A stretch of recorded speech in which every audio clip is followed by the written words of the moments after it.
boa noite. Boa noite. Nós esperamos realmente que seja uma boa noite.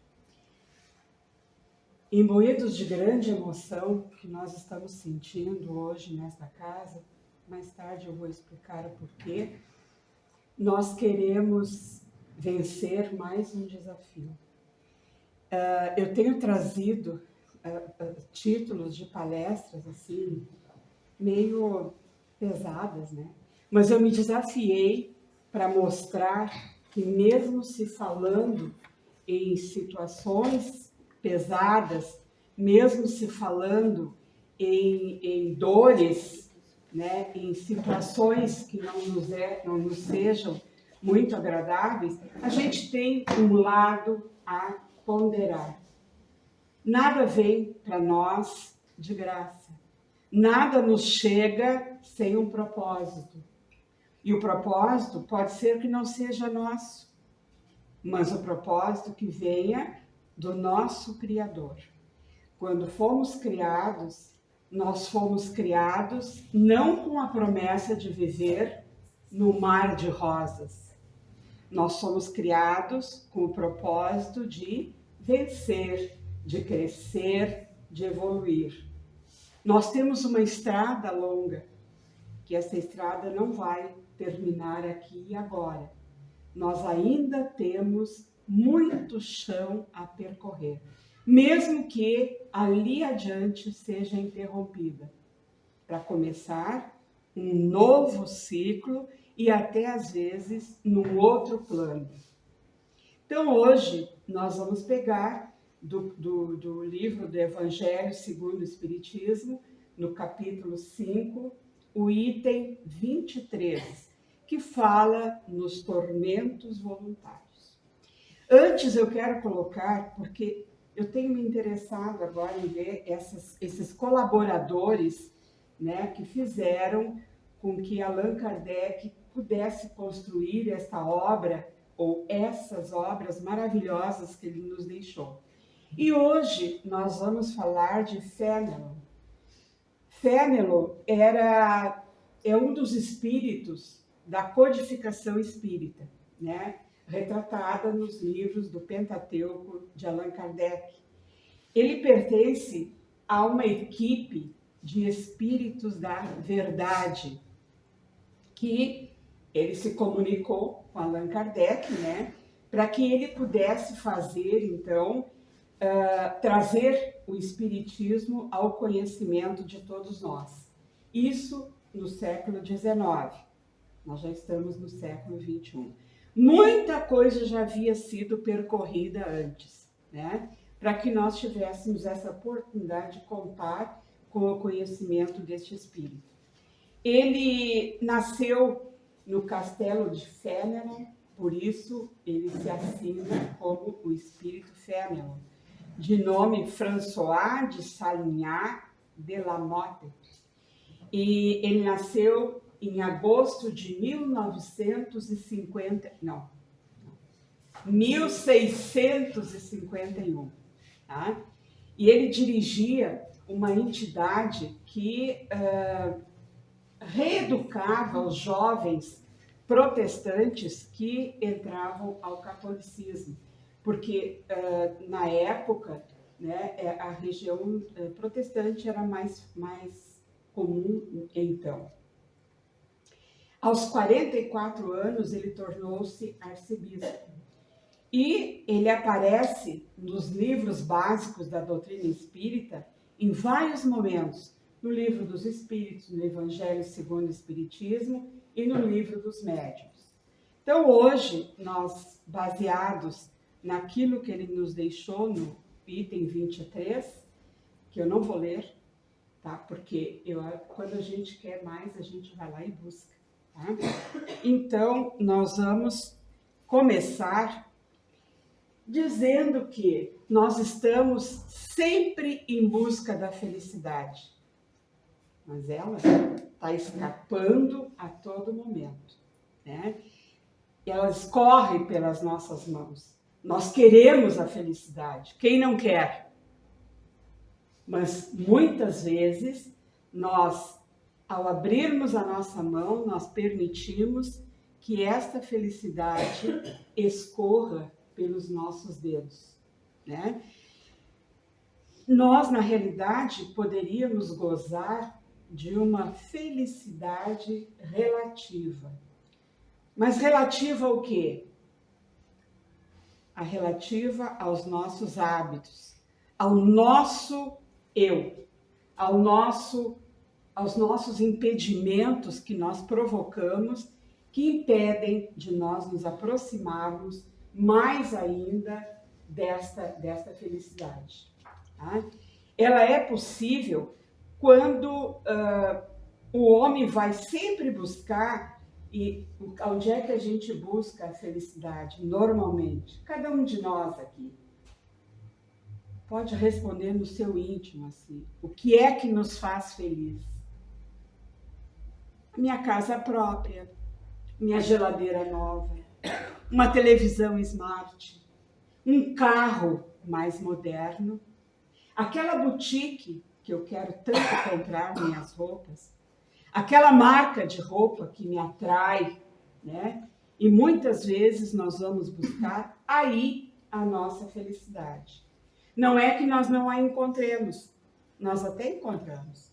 Aí nós vamos atrás de um carro, porque o nosso carro já está sendo ultrapassado, desvalorizado, e aí nós compramos o carro dos nossos sonhos. E atrás do carnê do carro vem o quê?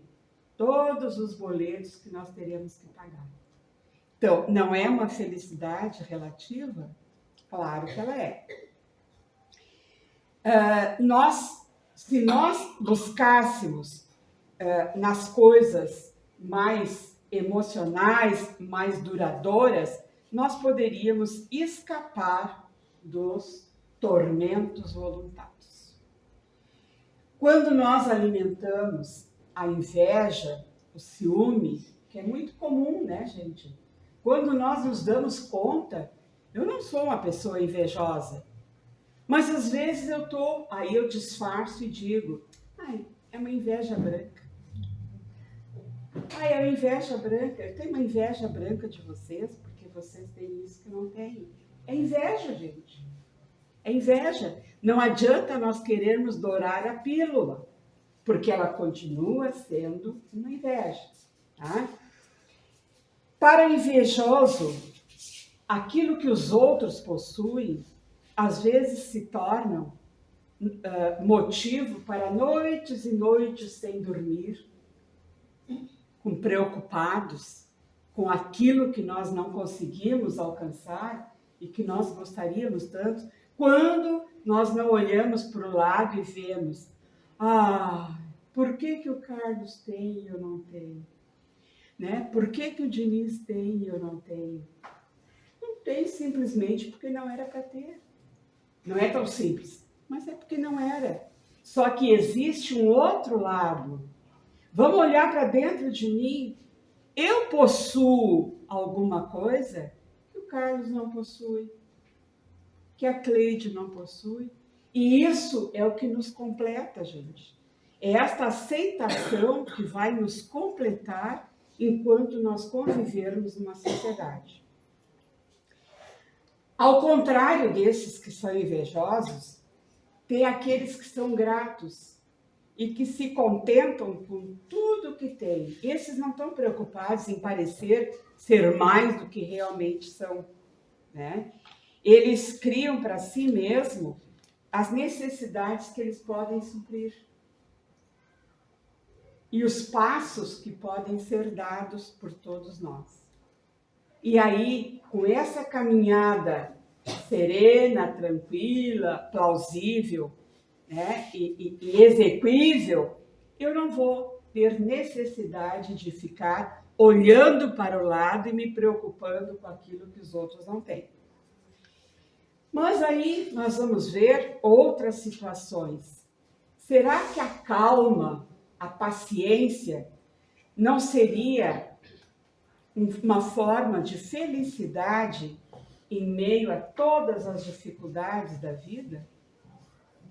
Nós temos dificuldades, ninguém está contestando, ninguém está indo contra, porque nós temos que ser conscientes. Mas se nós mantivermos a calma, se nós mantivermos a paciência, será que nós não temos condições de encontrar essa felicidade? Então, o que é que se coloca ali? Que a gente deve ser feliz com aquilo que tem.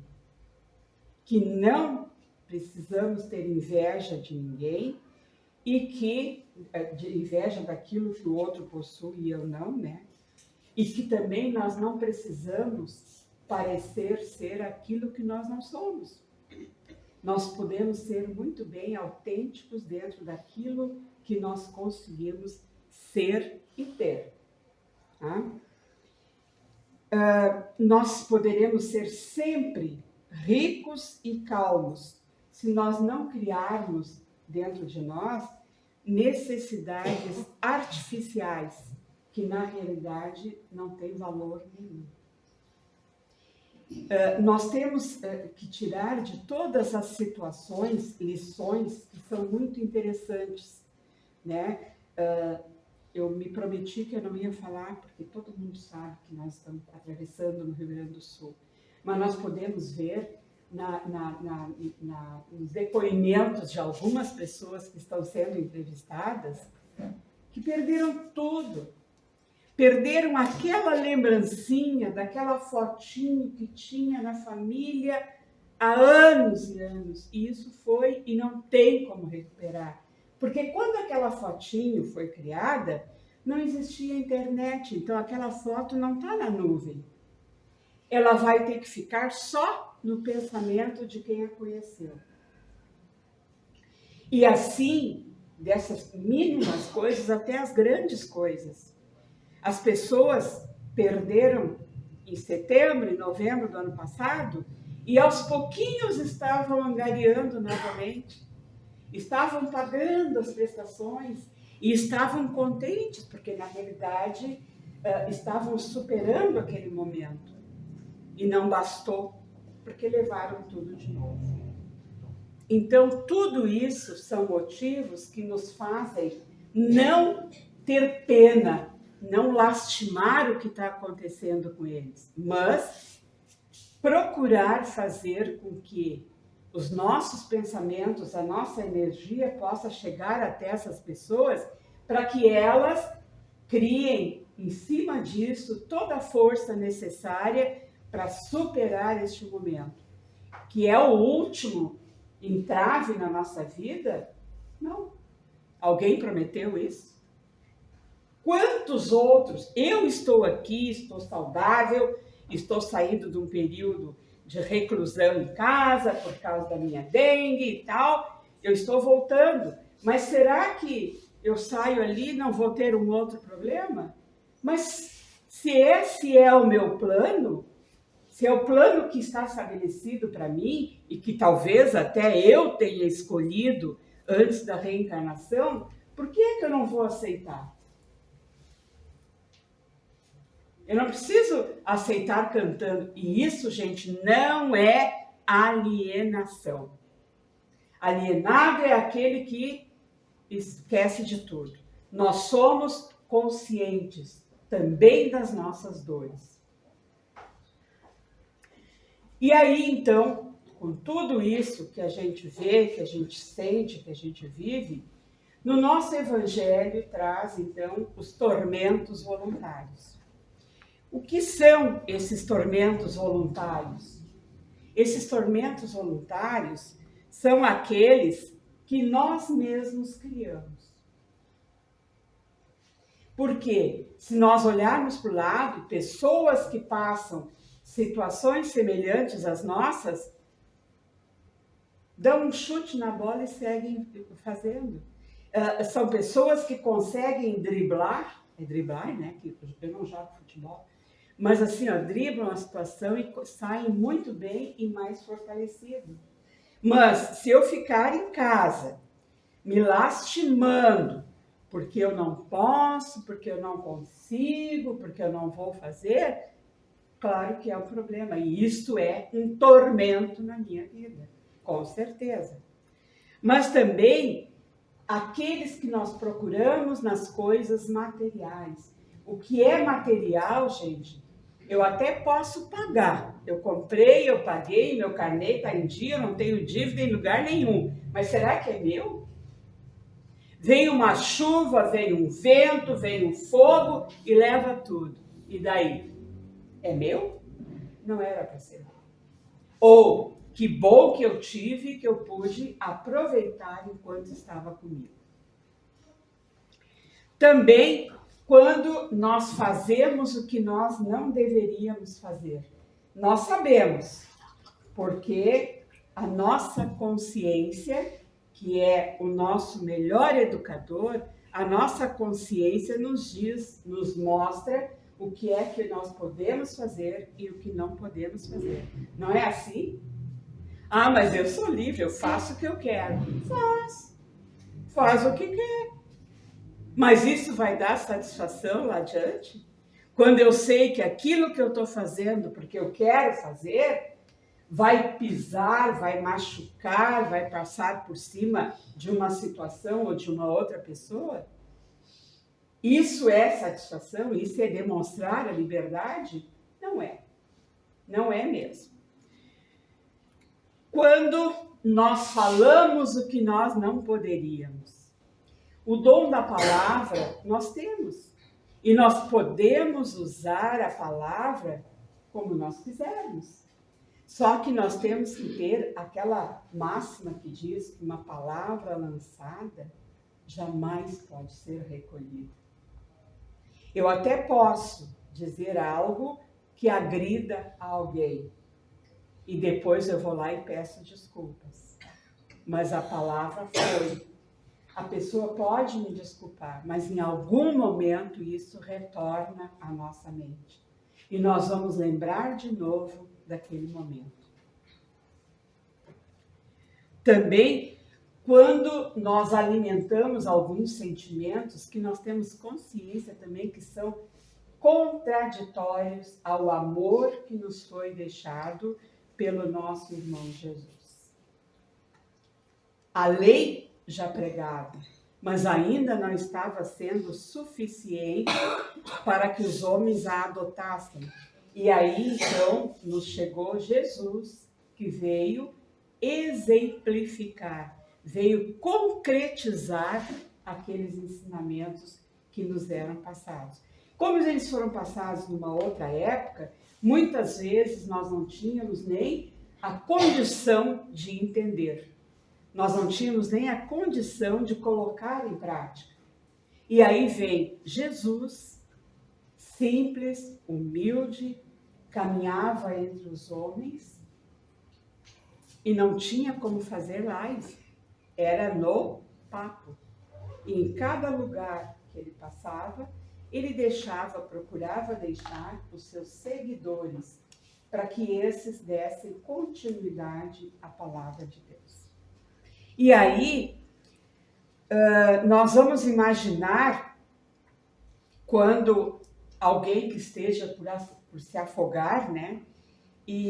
Ou então alguém que entra num casaril que está em chamas, para retirar alguém que esteja ali, um animal que esteja num local aprisionado, que coloque, e a gente se coloca à disposição para ajudar, para salvar. Na realidade, nós estamos colocando em risco a nossa própria vida. Mas podem crer, tem pessoas que fazem assim, que no ímpeto de serem úteis, eles enfrentam tudo isso. Isto é um sofrimento voluntário, é um sacrifício voluntário. E isso tem uma utilidade. Agora, eu não vou me lançar a buscar alguém para ser a vítima, né? Eu tentei. Aliás, tudo isso que a gente faz, a gente não precisa anunciar para ninguém.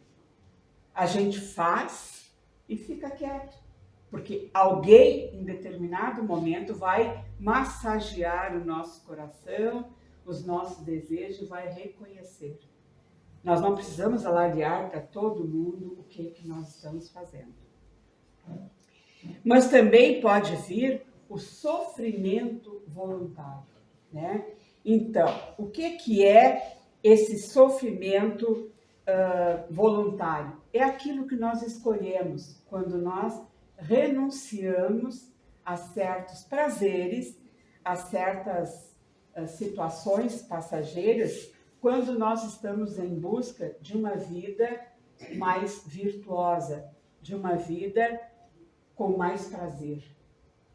Esse é o sofrimento voluntário. E há muitas maneiras de se fazer, né? Através disso, nós chegamos a fazer a caridade.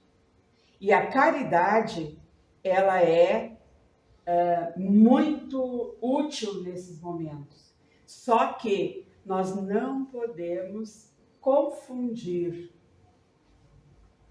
a caridade com a esmola. Porque nós temos determinadas congregações, eu não gosto de falar das outras religiões, né? Mas assim, ó, que falam muito em esmola. E vocês vejam, a esmola que eles falam é a mesma nossa caridade. Nós procuramos utilizar o termo caridade, porque ela é mais complexa, ela é mais bonita, né? Nós temos a caridade quando nós carregamos os outros, quando nós levamos aos outros, quando nós doamos a nossa energia para o outro, tá? Quando nós caminhamos de mãos dadas com alguém, quando nós trocamos a nossa energia com aquele que está ao nosso lado ou que está próximo a nós. E quando nós não conseguimos tocá-lo, que nós consigamos emitir através dos nossos pensamentos toda essa energia. Porque muitas vezes, gente, a esmola pode ser útil, porque ela alivia a dor de quem está sofrendo. Mas ela, às vezes, é um motivo de dor para quem está doando e também para quem está recebendo. Ó, pega aí. Estou te dando alguma coisa. E aí, assim, ó, eu estou te dando, mas vê se tu aproveita, né? Quer dizer, isso é um ponto de humilhação para nós que estamos emitindo esses pensamentos, mas também para aquele que está recebendo. Vocês, né, nós gostaríamos de receber algo desta forma? Eu não acredito. Porque quando eu dou a alguém, eu posso muito bem dar de uma forma que a pessoa possa se sentir valorizada com aquilo que está recebendo. Existem diversas maneiras de doar. Tá? Que aqui tem que colocou, esmola não, esperança sim. E é isso, gente, que nós vimos através da mídia, que o nosso presidente hoje nos coloca aqui, quando nós tenhamos o cuidado de ver o que é que nós estamos dando. Nós estamos descartando o nosso lixo? Eu vou confessar para vocês, eu ainda sou muito materialista, às vezes eu tenho pena de doar as coisas, mas eu vou doar para quê? Não vai ser mais aproveitável? Então é uma reeducação que nós temos que ter, de aprendermos a nos libertar das coisas que possam ser úteis. Isso aqui eu tenho para doar, mas eu gostaria de ganhar? Se eu gostaria de ganhar, eu posso doar. Agora, eu não vou repetir o que ele falou, tá? Mas assim, ó, pegar as roupas sujas, um pé, existem até pessoas que usam só um pé de calçado, mas não é o normal. Essa pessoa que só usa um pé de sapato, se ele ganhar os dois, ele vai ter o que fazer com o outro. Mas deixem ele escolher, não sou eu que vou fazer a escolha deles. Tá? Então, na realidade, a caridade, né? A caridade, ela faz uma ligação entre o doador e aquele que a recebe. Se eu quero estabelecer um contato agradável, superior, com aquela pessoa com quem eu estou doendo ou de quem eu estou recebendo, que façamos da melhor maneira possível. Tá?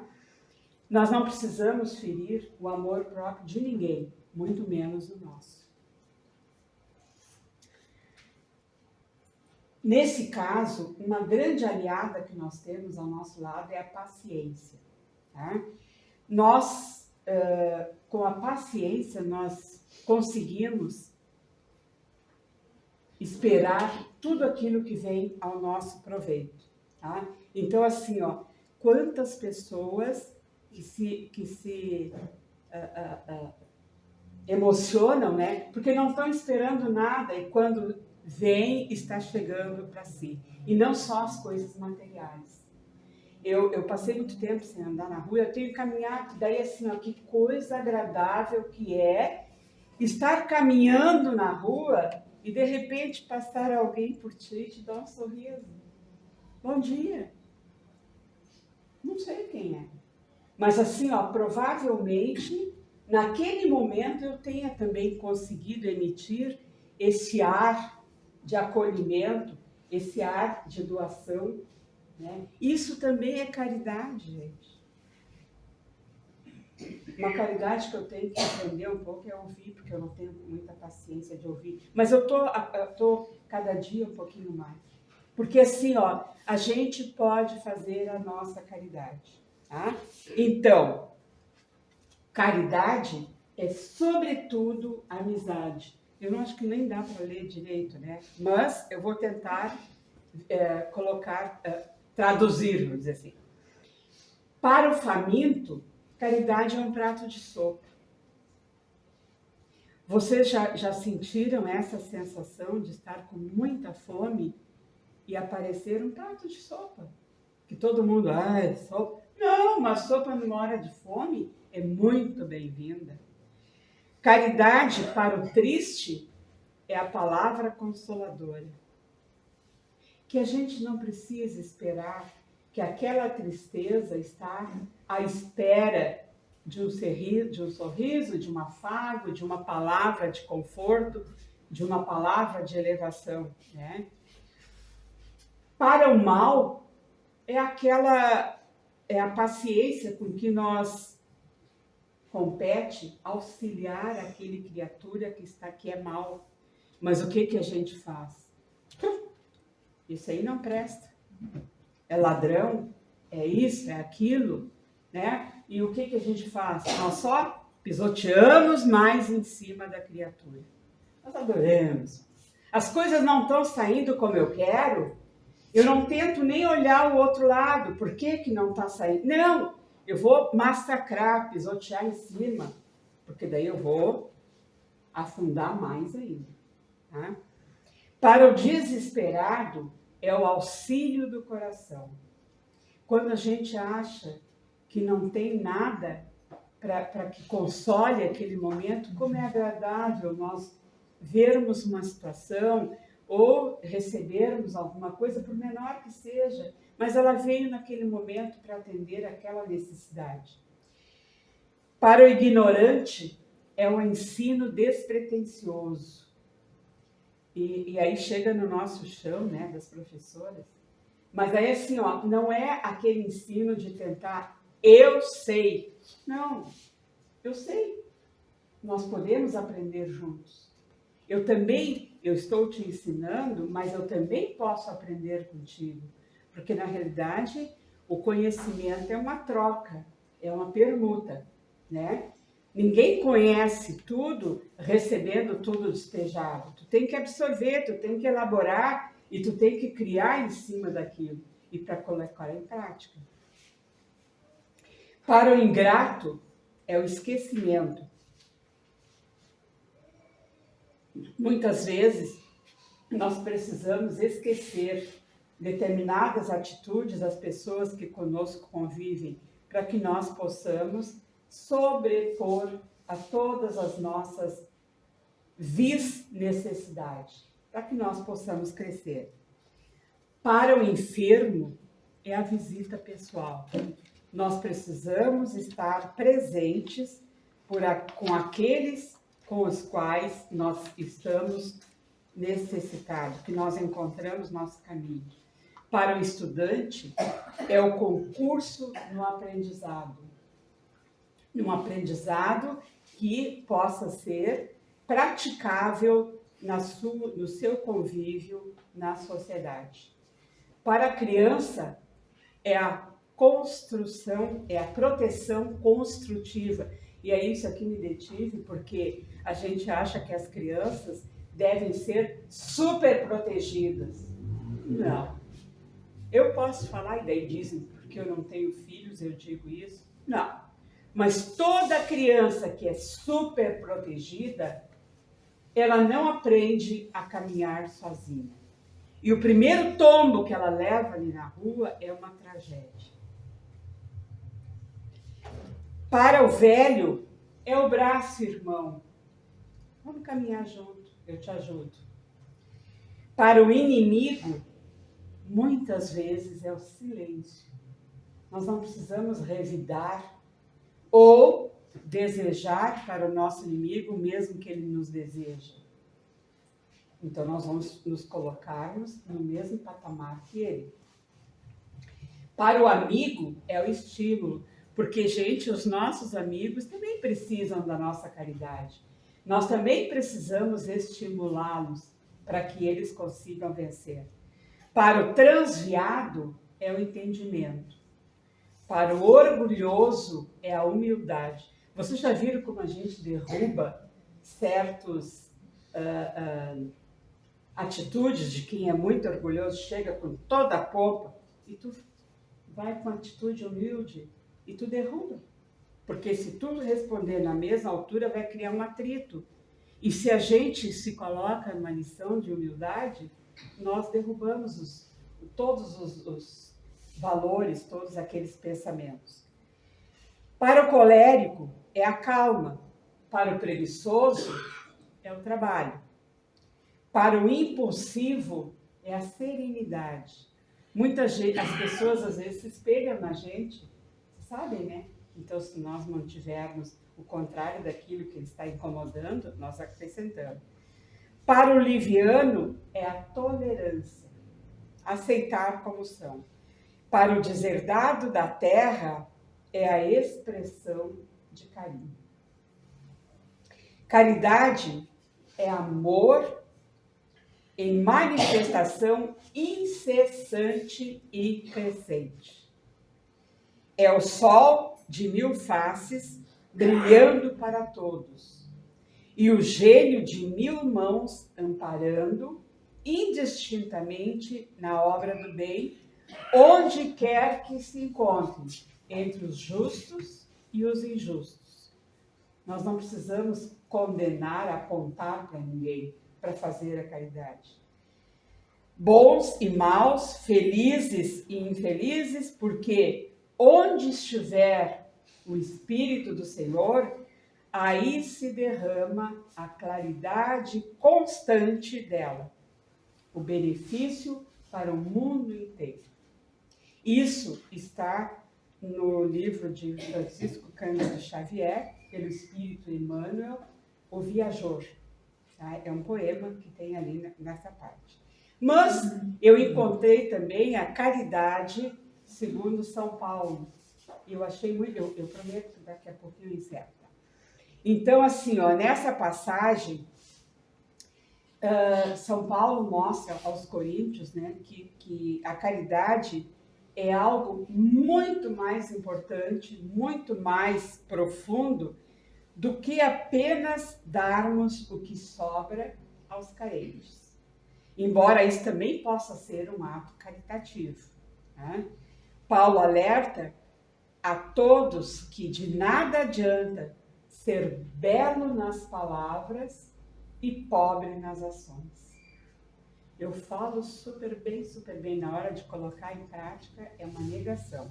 Tá? Se tivéssemos palavras sempre em nossas mentes e em nossos corações, seria muito melhor do que aquilo que nós já somos. Por quê? estaríamos sendo constantemente estimulados pelo exercício da caridade.